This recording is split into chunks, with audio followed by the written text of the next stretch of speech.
au Mali. Harold Iman, bonsoir. Bonsoir. C'était une réunion importante aujourd'hui sur cette question du Sahel. Alors, question claire, le chef de l'État français peut-il faire avancer les choses ?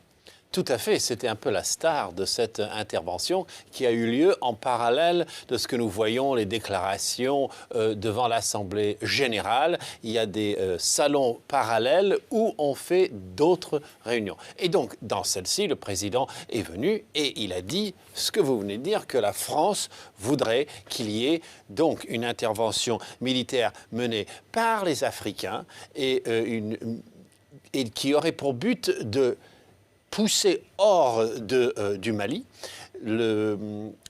Al-Qaïda, AQMI, qui détient des otages et qui ampute et coupe des mains, etc. Et ce qui était beau dans cette séquence, c'est que Hillary Clinton est venue tout de suite après lui, qui a parlé Afrique et antiterrorisme et déstabilisation de la région. Elle a dit, eh bien, ce que François Hollande a dit est véritablement parfait.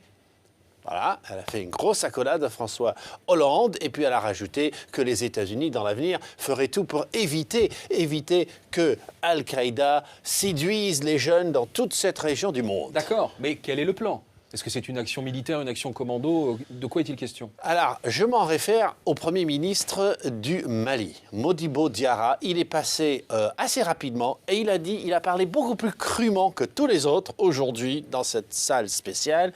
Il a dit « J'ai demandé aux États-Unis, à la France, à l'ONU, à l'Afrique de venir m'aider, que tous ceux qui veulent entrer dans une force internationale pour m'aider, tous ceux qui veulent et qui peuvent, eh bien, qu'ils viennent et qu'ils m'aident. Parce que là, nous avons des violeurs, des bandits, des terroristes, et ça, il n'en veut plus, et il est beaucoup moins formaliste que les